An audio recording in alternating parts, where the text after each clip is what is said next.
नमस्कार, मैं कमलेश कबीर आपका एक बार फिर स्वागत करता हूं इस नए एपिसोड में। आज के इस एपिसोड में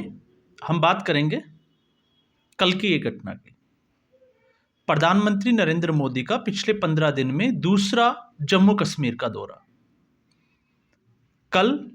सोनमर्ग टनल, जिसको जेडमोर टनल भी कहा जाता है, ये लगभग जो है वो 6.5 किलोमीटर लंबी है। और ये आपको पता ही होगा जिस तरीके से गांदरबाल से जो है वो लेह को जोड़ती है। तो इस टनल का अगर महत्व की आप बात करोगे तो अगर आप कश्मीर घूमते हो तो आपको शायद अंदाजा लग जाएगा। सर्दियों में जिस तरीके से महीनों तक जम्मू और कश्मीर को जोड़ने वाले जो रास्ते हैं बर्फबारी की वजह से वो बंद पड़े रहते हैं, अब ऐसा जो है वो होने की संभावनाएं कम हो जाती है। और इस तरीके का ये एक पहला प्रोजेक्ट नहीं है, बहुत सारे प्रोजेक्ट जो है वो जम्मू कश्मीर में, स्पेशली अगर हम बात करें तो नरेंद्र मोदी की सरकार के आने के बाद 2014 के बाद में बहुत सारे प्रोजेक्ट पे काम शुरू हुआ है। फिर चाहे वो भारत की सुरक्षा को मद्देनजर रखते हुए, आतंकवाद को मद्देनजर रखते हुए, या फिर जम्मू कश्मीर को मुख्य धारा में जोड़ने के लिए जिस तरीके से जो है वो प्रयास किए जा रहे हैं। और उसी में ऐसा नहीं है कि सिर्फ जो है वो हम टनल की बात कर सकते हैं। पिछले 15 दिन पहले ही जिस तरीके से रेल डिवीजन का उद्घाटन किया गया प्रधानमंत्री नरेंद्र मोदी के द्वारा, और 15 दिन में ये दूसरा दौरा। और इसमें अगर आप देखें तो फैक्ट्स की अगर हम बात करें तो सबसे बड़ी बात यह है कि 2024 में जब से धारा 370 हटी है और कोविड का जो एक समय था उसके निकलने के बाद, क्योंकि उस वक्त जब धारा 370 हटी तो जम्मू कश्मीर में इंटरनेट बंद कर दिया गया था, सुरक्षा बलों की तैनाती कर दी गई थी, चाक चौबंद जो है वो ज़्यादा, और या हम कहें कि और ज़्यादा कठोर कर दी गई थी। और उसको लेकर जो है वो कुछ लोगों ने मीडिया में बड़े सवाल भी उठाए थे। जिस तरीके से बड़े बड़े राजनीतिक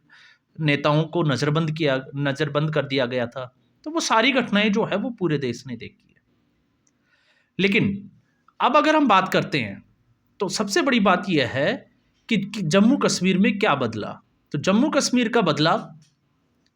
वह व्यक्ति ज़्यादा अच्छे से समझा सकता है जो जम्मू कश्मीर में घूमता रहता है या उस तरफ जाता है। और अगर आप भी जाते हो तो आपको पता लग जाएगा कि 10 साल में जम्मू कश्मीर कितना बदला है। जिस लाल चौक पे आपको पता हो तारबंदी होती थी और एक तरफ से दूसरी तरफ जाने नहीं देते थे, आज उसी लाल चौक पर रात को लोग डिनर के बाद जो है वो आइसक्रीम खाते हुए नजर आते हैं, घूमते हुए नजर आते हैं। इसके अलावा जब मैं बात कर रहा था फैक्ट्स की, तो 2024 में 2 करोड़ से ज़्यादा लोग जो है वो जम्मू कश्मीर के दौरे पे, या हम कहें कि जम्मू कश्मीर में घूमने गए हैं पर्यटकों के रूप में। अब इससे जब पर्यटकों की हम बात करते हैं तो वहाँ पे जिस तरीके से कारोबार बढ़ता है और भी कई चीज़ें होती है जिनको जो है वो हम इसमें शामिल कर सकते हैं। और इसके अलावा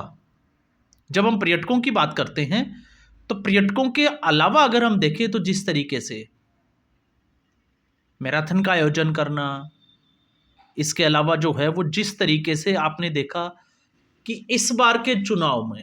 बिना किसी आतंकवादी घटना के शांतिपूर्ण चुनाव कराना, जो कि जम्मू कश्मीर में सबसे बड़ी चुनौती थी, वो भारतीय जनता पार्टी ने या नरेंद्र मोदी की सरकार ने करके दिखाया।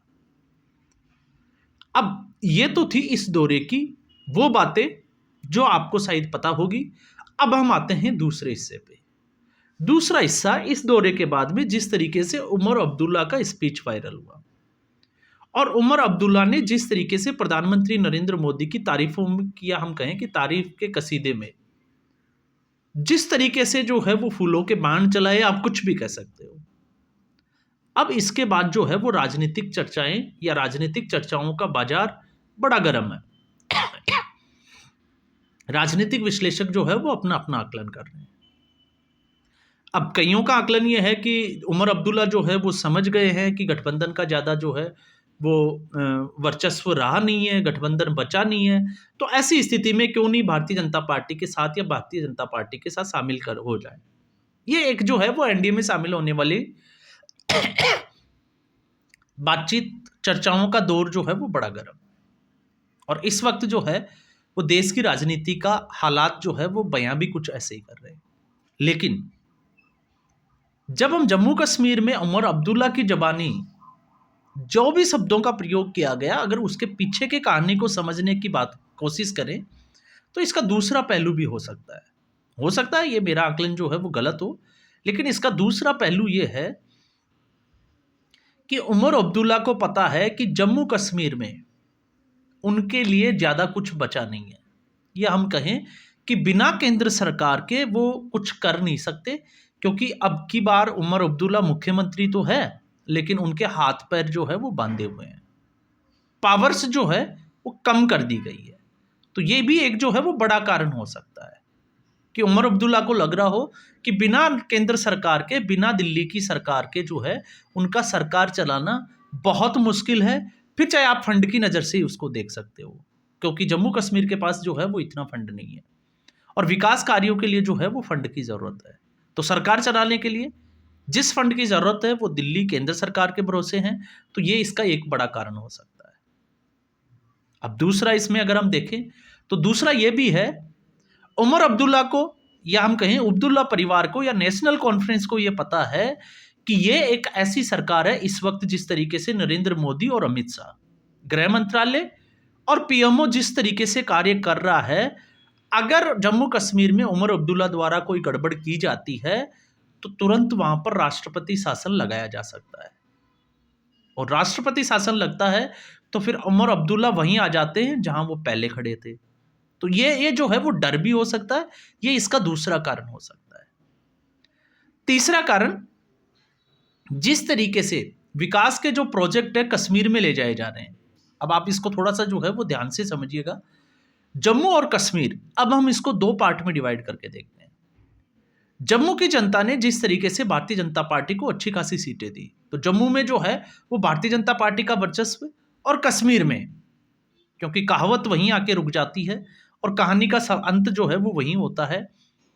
केंद्र सरकार हो, नरेंद्र मोदी हो, या भारतीय जनता पार्टी की सरकार हो, ये अगर मुस्लिम समुदाय के लिए कितना भी कुछ कर ले, और अगर ये सोच रहे हैं कि इससे उनका वोट बैंक मजबूत हो जाएगा, तो आज भी स्थिति यही बनी हुई है कि आप जहां जहां जिस जिस राज्य में, चाहे वो पूर्ण राज्य हो चाहे वो अर्धपूर्ण राज्य हो, हर राज्य में जो है वो मुस्लिम मतदाता जो पार्टी भारतीय जनता पार्टी को हरा सकती है उसी पार्टी के साथ खड़े नजर आते हैं, और ये जम्मू कश्मीर के चुनाव में भी दिखाया। तो इससे इससे साफ तौर से मैसेज ये जाता है कि भारतीय जनता पार्टी को कश्मीर के साथ साथ जम्मू वैली जो है उसके ऊपर भी, या उसके विकास कार्यों के या प्रोजेक्ट के ऊपर काम ज्यादा करना चाहिए, फोकस ज्यादा करना चाहिए। और आपने देखा भी, क्योंकि उमर अब्दुल्ला की पार्टी नेशनल कॉन्फ्रेंस, मात्र इसलिए कि उसने जो है वो प्रधानमंत्री नरेंद्र मोदी की तारीफ की है, और हम सोचे कि वो सरकार जो है वो सही कर रही है, तो आप सोच के देखिए, ये वही सरकार है जो 370 की पैरवी करता है, और 370 के लिए जम्मू कश्मीर की विधानसभा में सरकार बनने के बाद में एक विधेयक पारित किया जाता है। तो इससे आपको क्या लगता है? इससे अगर हम ये सोचें कि उमर अब्दुल्ला के तेवर बदल गए हैं या ऐसा कुछ है, नहीं, राजनीतिक फायदे के लिए राजनीतिक पार्टियां जो है वो इस तरीके के काम करती रहती है। और उमर अब्दुल्ला ने, अगर आपको ये लगता है तो इसमें एक फैक्ट्स मैं और जोड़ देता हूं, इससे पहले उन्होंने प्रियंका गांधी के जन्मदिन को लेकर एक ट्वीट किया, और उस ट्वीट को अगर आप देखोगे तो उसके बाद में जिस तरीके से प्रधानमंत्री की तारीफों के पुल बांधे, तो ये अपने आप को जो है वो एक बैलेंस करने की कोशिश थी। वरना ना तो अब्दुल्ला परिवार जो है वो कभी कांग्रेस पार्टी के साथ खड़ा था, और ना ही अब्दुल्ला परिवार जो है वो आज भारतीय जनता पार्टी के साथ खड़ा है। ये वही परिवार है जो हमेशा ये धमकी देता था कि अगर 370 के हाथ लगाएंगे तो तिरंगा उठाने वाले हाथ नहीं मिलेंगे, और ये इस तरीके की जो है वो धमकियां। ये अलग बात है कि नरेंद्र मोदी ने जो सोचा, भारतीय जनता पार्टी की सरकार ने जो सोचा वो करके दिखाया। तो कारण जो है वो आपको बहुत सारे मिल जाएंगे। ये अलग बात है कि उमर अब्दुल्ला जो है वो राहुल गांधी के नेतृत्व को अब भी जो है वो कई पार्टियां विपक्षी गठबंधन की वो स्वीकार नहीं कर रही, इसलिए ये जो है वो आप इस कड़ी को इस नजरिए से जरूर देख सकते हो, जिस तरीके से उमर अब्दुल्ला ने पिछले कुछ दिनों में ये बोला था कि गठबंधन को जो है वो मीटिंग करके ये फैसला कर लेना चाहिए कि गठबंधन बचा है या टूट गया है। लेकिन इससे जो है वो जम्मू कश्मीर की जो तस्वीर है वो फिर भी साफ नहीं होती। और जम्मू कश्मीर की तस्वीर को अगर आप समझोगे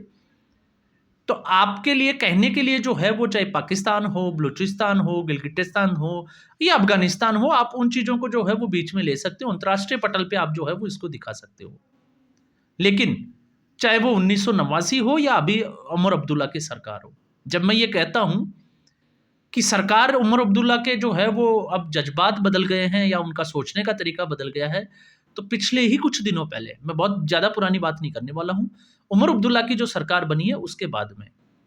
जम्मू डेवलपमेंट अथॉरिटी के अंतर्गत जो मुट्ठी जो जगह है,